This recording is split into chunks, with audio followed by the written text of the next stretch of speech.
The Lord be with you. And with your spirit. A reading from the Holy Gospel according to Saint Mark. Glory to you, O Lord.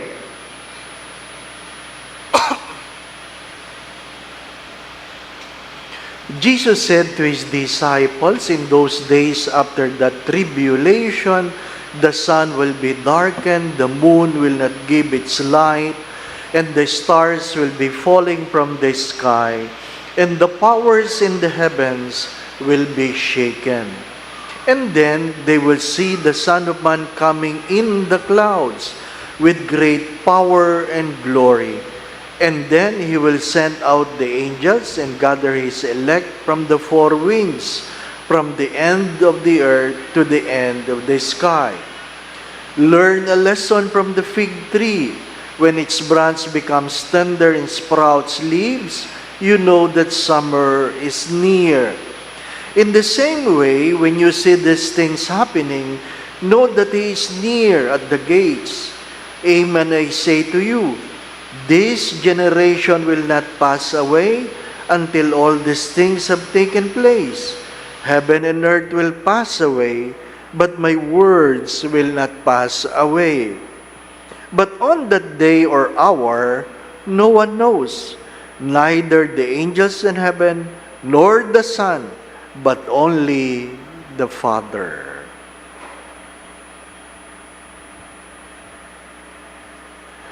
The Gospel of the Lord. Praise to you, Lord Jesus Christ.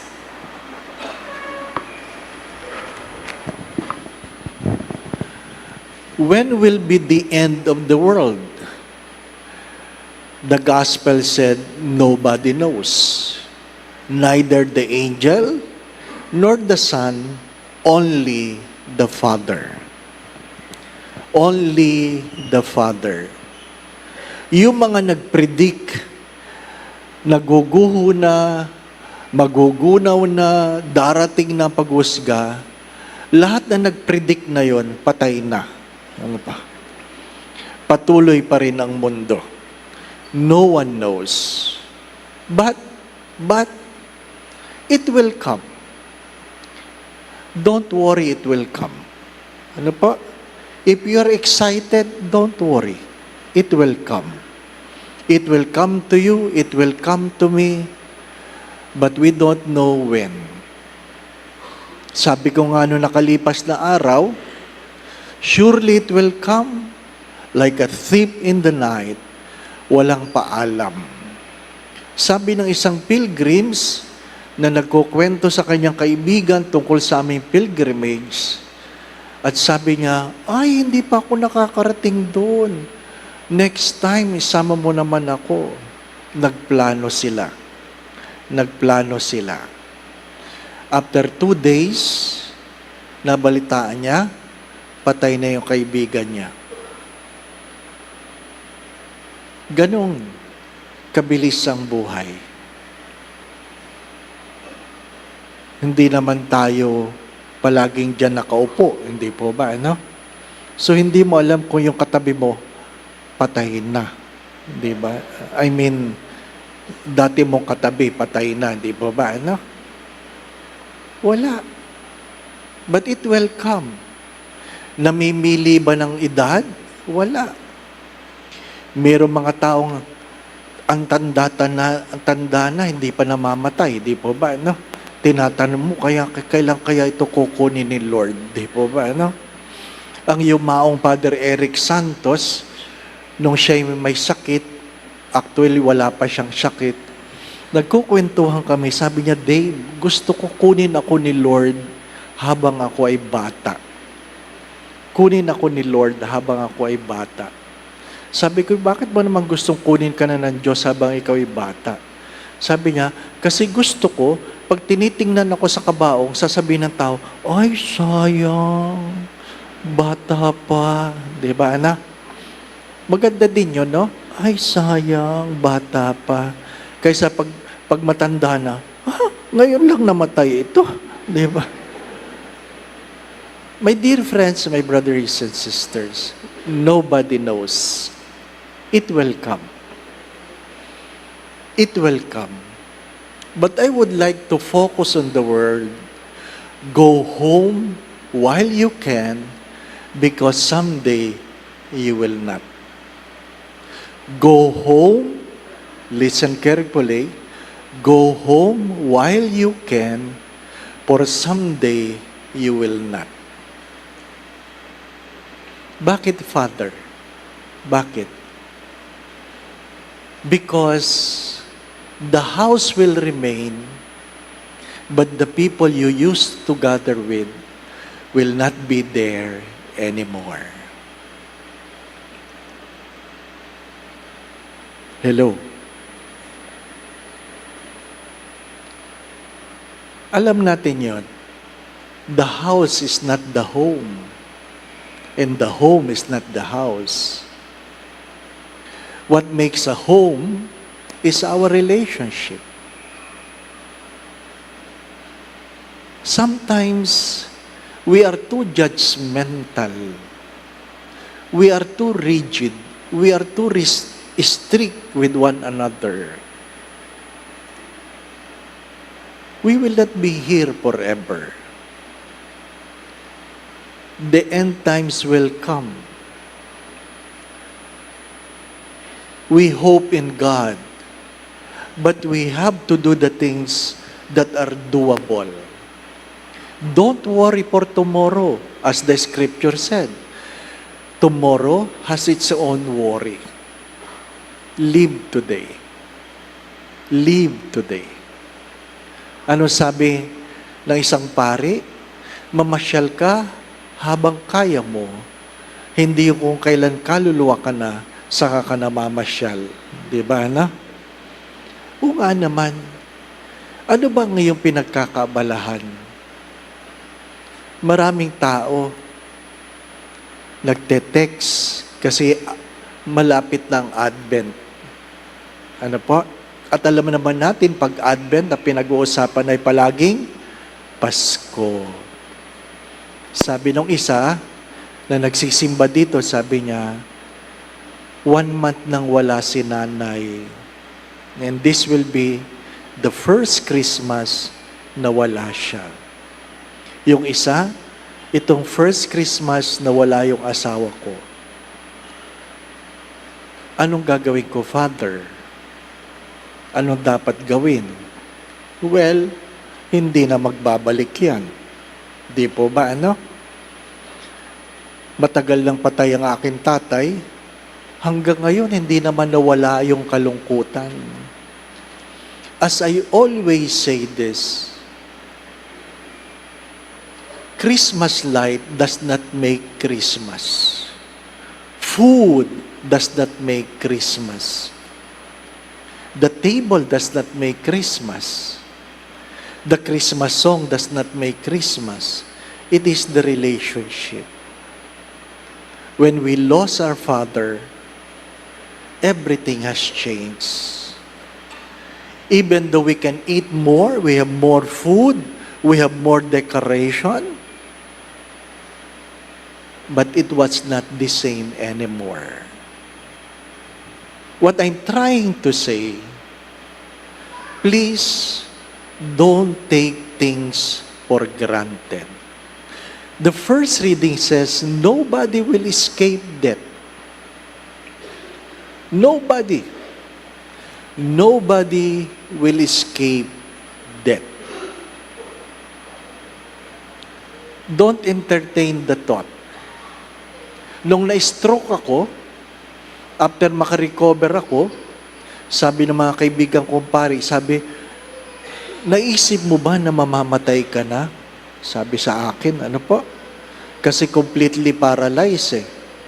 Ang sagot ko lang sa kanila, parang hindi naman.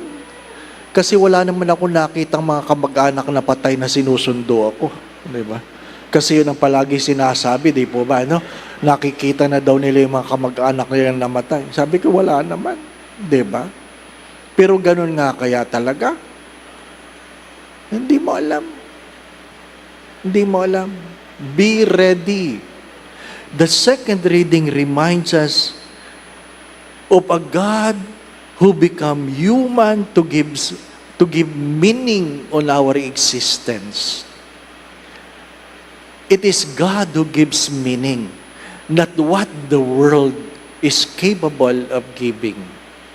Di ba? Kaya ka matuto kang magdasal. Matuto kang, sabi nga, makipagniig sa Diyos. Harapin mo ang iyong pagkatao sa harapan ng Diyos. Ha? Hindi yung niwala kang memoryadong panalangin. Sabi nung isa, oo nga, nakakatakot yan, Father, ano?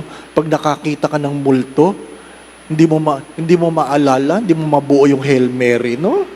Ang hirap nun, di ba? Kaya nga, nung ako'y nalaman nung isang dating mother butler, tinipo ng mga anak, ipagdasal natin si Father Dave, holding hands together, and together we pray, bless us, O Lord, in these thy gifts. Yun lang ang naalala niyang prayer, hindi po ba? No? Nobody knows. If that strike you, what prayer will you say? The second question is, who will be holding your hands? Who will be holding your hands? Can you imagine that? Who will be holding your hands?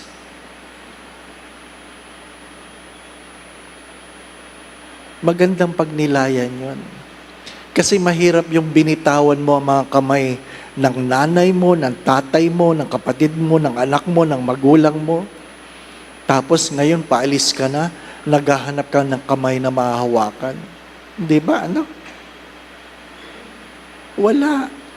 Ano sabi nila? Sana, Father, pag ako'y namatay, mimisahan mo ako. Sana wala kang pilgrimage. Ano sagot ko doon? I-schedule natin. Para alam ko kung mag-pilgrimage ako o wala. Di ba? Ano? Nobody knows. And the sad story, we live in regret because we have failed to act on it. Don't live in regret. Don't live in regret. Be forgiving.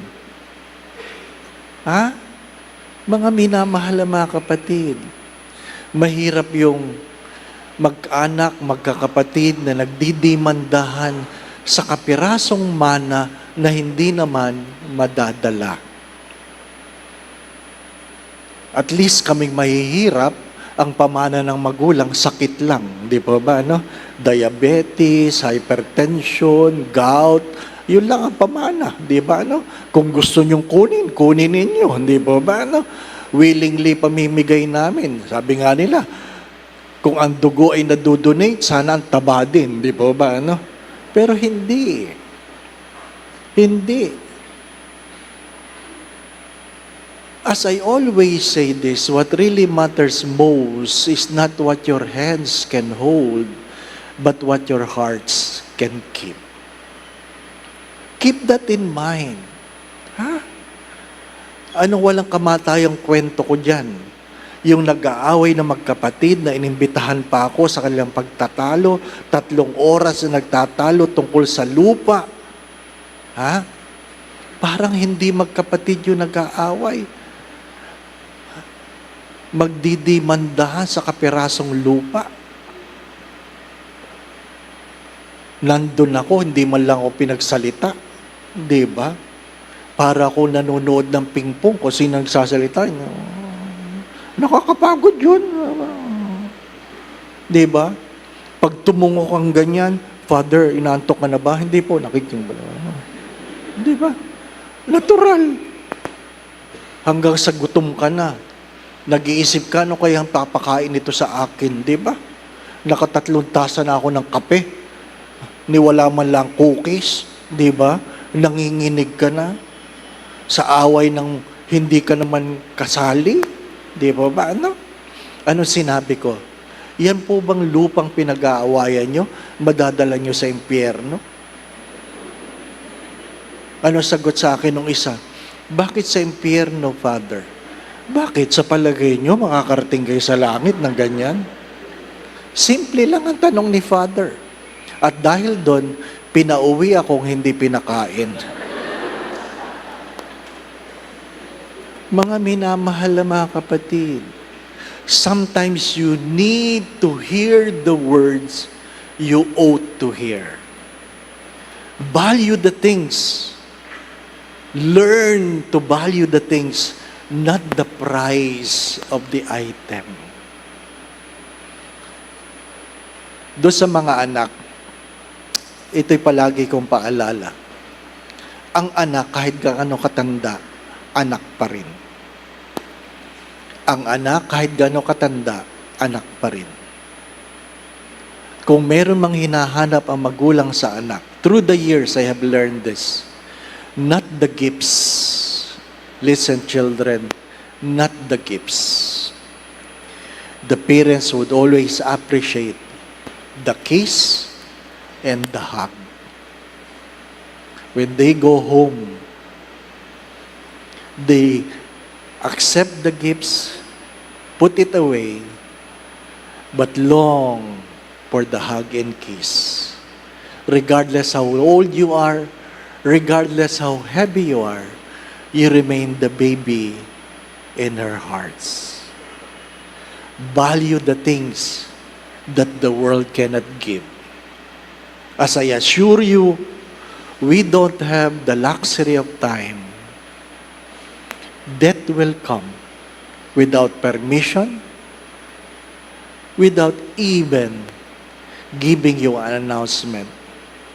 Don't worry about the last days, because neither the angels nor the Son of Man is not aware of it. Only God, the Father. Amen. Going back to what I've said, my dear brothers and sisters, go home while you can. Because someday, you will not be able to go home anymore. Not because your house is no longer there, but the people you used to go home will not be there anymore. After my Misyong Pilipino in Abu Dhabi, I facilitated a group of priests in Baguio, and while during the break, a retired priest came. Maraming kwentuhan. Ano po? Pagkatapos ng kwentuhan, sabi niya, hope to see you in heaven. Hope to see you in heaven. Sagot ko sa kanya, I hope not too soon. Ano po? I hope not too soon. Ano po? I would like to commend the children who continue to bring their aging parents. I would like to commend you. Ano po? Lalong-lalo na yung mahabang pasensya na hindi minamadali ang kanilang matatandang magulang. Ano po? Minsan kasi sinasabihin, ma, bilisan mo, ang bagal mo. Pero nung ikaw ay maliit, mas mabagal ka dyan. Ano po? Love. They will not be there forever. Who knows? You might go ahead of them. Life is short and death is certain. No one knows when will be the end. Neither the angels nor the Son of Man, but except the Father. The Lord be with you. And with your spirit. And may Almighty God bless you and your family, the Father, the Son, and the Holy Spirit. Amen. We go in peace to love and serve the Lord. Thanks be to God.